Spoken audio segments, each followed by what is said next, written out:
Welcome sa part 2 na Week in a Life of a Foreign English Teacher here in Taiwan. By the way, salamat pala sa mga nanood ng part 1. At sa mga hindi pa, ilalagay ko na lang yung link sa baba. Kasi for this video, magsisimula tayo ng Thursday. Every Thursday, nasa joint school ulit ako. Bale, Monday and Thursday ang schedule ko sa joint school. And as always, kumukuha muna ako ng tubig bago ako magsimula. Malayo kasi yung refilling station.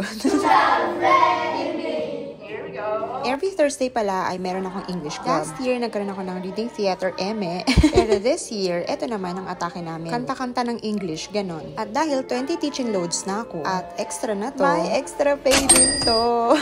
30 minutes lang siya ng isang session. At per session ang bayad. Usually, 10 sessions siya per semester. 8 to 8:30 pala yon every Thursday. At dahil 9:30 pa ang klase ko, nag-prepare muna ako. Dahil laking DepEd ako, laging first option ko pa rin yung ako na lang yung gagawa ng visual aid ko. I mean, handwritten visual aid. Na pwede namang i-print tapos i-laminate. Accessible kasi sa akin kapag ganito na lang yung gagawin pala to, para dun sa cards duel na pinost ko. May nagtanong pala paano laruin yun. Mom and sir, gawan ko na lang ng panibagong video ha. Para maibigay ko yung full details. After ng pang grade 6, ito naman yung ginawa ko. For grade 1. Trees ang topic namin sa grade 1. Pero syempre, hindi ko naman masyadong papakalalimin yung pagdidiscuss ng trees. More on texture lang kami, ganun.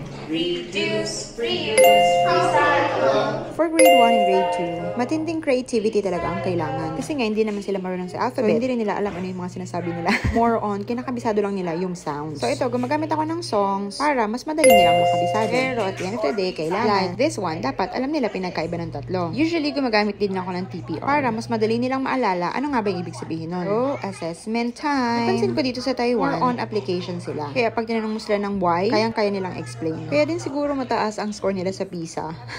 And speaking of application, after 4 weeks ng pagdidiscuss ng trees, ito yung second subtopic. Nasa leaves na kami. And alam nyo ba, yung big and small, isang subtopic na yun.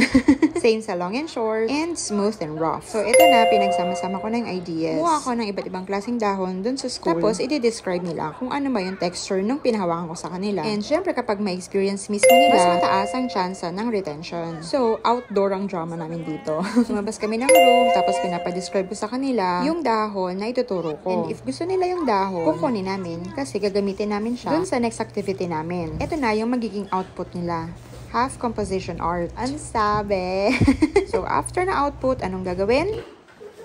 Hello, my name is Sean. Siyempre, mayroong presentation. Dun sa output nila, English and Chinese yung description ng dahon. Pero sa presentation, This is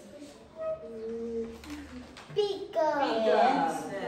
Smooth. Smooth, very good. This one, Long. long and Smooth. smooth.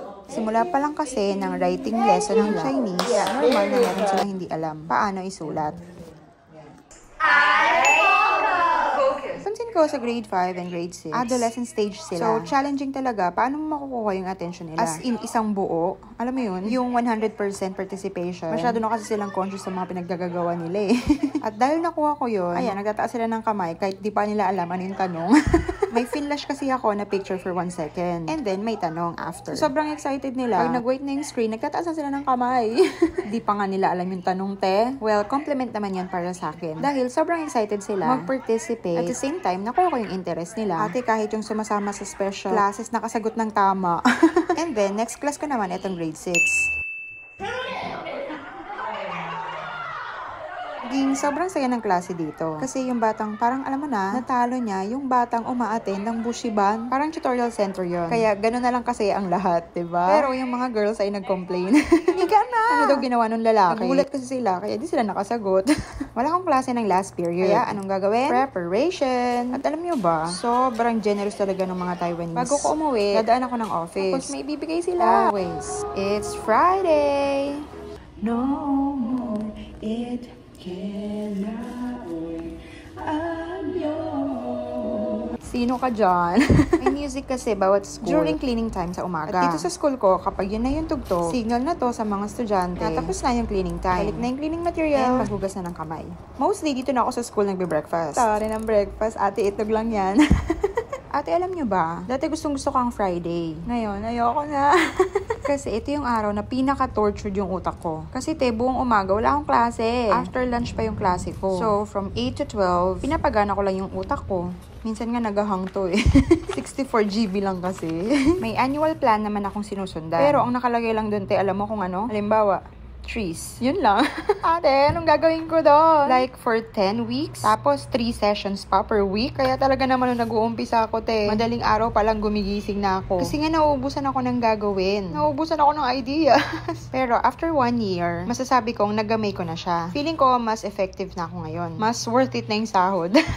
I mean, sulit na yung bayad nila sa akin. Kasi mas naintindihan ko na ano yung mismong role ko dito as a foreign English teacher. Kasi last year, alam mo, aminin ko, sabog-sabog talaga yung ideas. Pero ngayon, meron na lang akong isang performance task. Tapos, yung mga lessons, yun yung mga mag-scaffold papunta dun sa performance task nila. Pero aminin ko, nakaka-drain minsan mentally. Kasi iisipin mo, ano ba yung makaka-catch ng attention nila? Unlike sa Pilipinas na you were speaking of the same language. Kaya madaling manermon. Dito kasi, hindi. Kapag magalit ka, ikaw lang ang talo. Kaya alam mo minsan, napapatigil na lang ako Tapos, sisilip na lang sa bintana.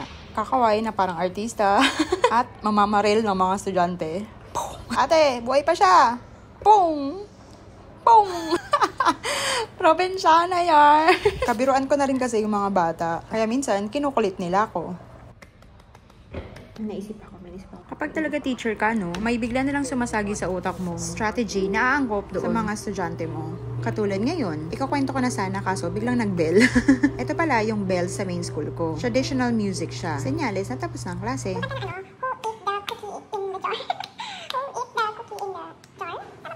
Ate, mali na naman yung kinakanta mo. Ano ba yung ano ng bird? Kunyari na lang pusa.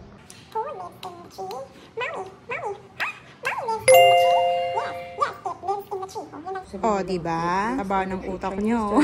Diba kanina gumamit ako ng music or song pala para sa grade 2. Sa grade 1 naman, chant lang siya. Tapos personalized kasi babanggitin yung name nila. And very simple sentence lang yung kailangan nilang memorize. Like, it lives in the tree. Ito pala yung lagi kong sinusulatan. Mukha lang siyang calendar. Pero yan na yung daily lesson log ko. Sa dami ng preparations ko, hindi ko maiiwasan na malito. Minsan. Kaya para mas effective, ito na ginagamit ko. At syempre, yung ating to-do list. Para reminder kung may kailangan akong gawing lesson plan. Ayan na, sa wakas.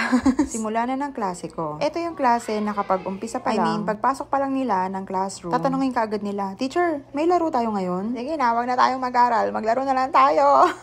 And alam niyo ba, dahil every Friday lang yung lesson namin, makikita nila kami ng Tuesday and Wednesday sa school. Tatanungin ka agad nila, punta talaga sila sa loob ng classroom namin para mag-hi and hello at good morning. Yun nga lang, kahit hapon na, good morning pa rin. Sige lang, okay lang. Pero unti-unti, binabago na namin. Tignan mo, even yung pag-greet ng good morning at saka good afternoon, process pa rin. And lastly, ito naman, ang grade 5. Masasabi kong intelligent-wise, sila yung ilalaban ko sa quiz bee. Uy ate, ba't nagpa-quiz bee? So, although parehas lang sila ng content dun sa grade 6 sa joint school, different preparation yung ginagawa ko para sa klase na to. Kasi mamaniin lang talaga nila. At saka, 5 lang kasi sila. So, if sa joint school, laging group 1 versus group 2, dito, teacher versus students ang atake. Kaya makikita nyo, ang score ay mapupunta kay teacher! After grade 5, may 40 minutes pa kami. Hindi ko na na-videohan yun. Pero binigyan ko lang na idea yung local teacher ko. Ano yung mga gagawin namin sa Monday? Siyempre, bago umuwi, may pabaon na naman sila. Ate, uuwi na lang. Sinampal pa ng kahirapan. Yung part-time teacher nila, naka-Tesla. Samantalang yung foreign English teacher, naka-e-bike. Yun lang. Sana nalinawan kayo sa realidad ng pagtuturo dito sa Taiwan. Salamat sa panonood. Bye!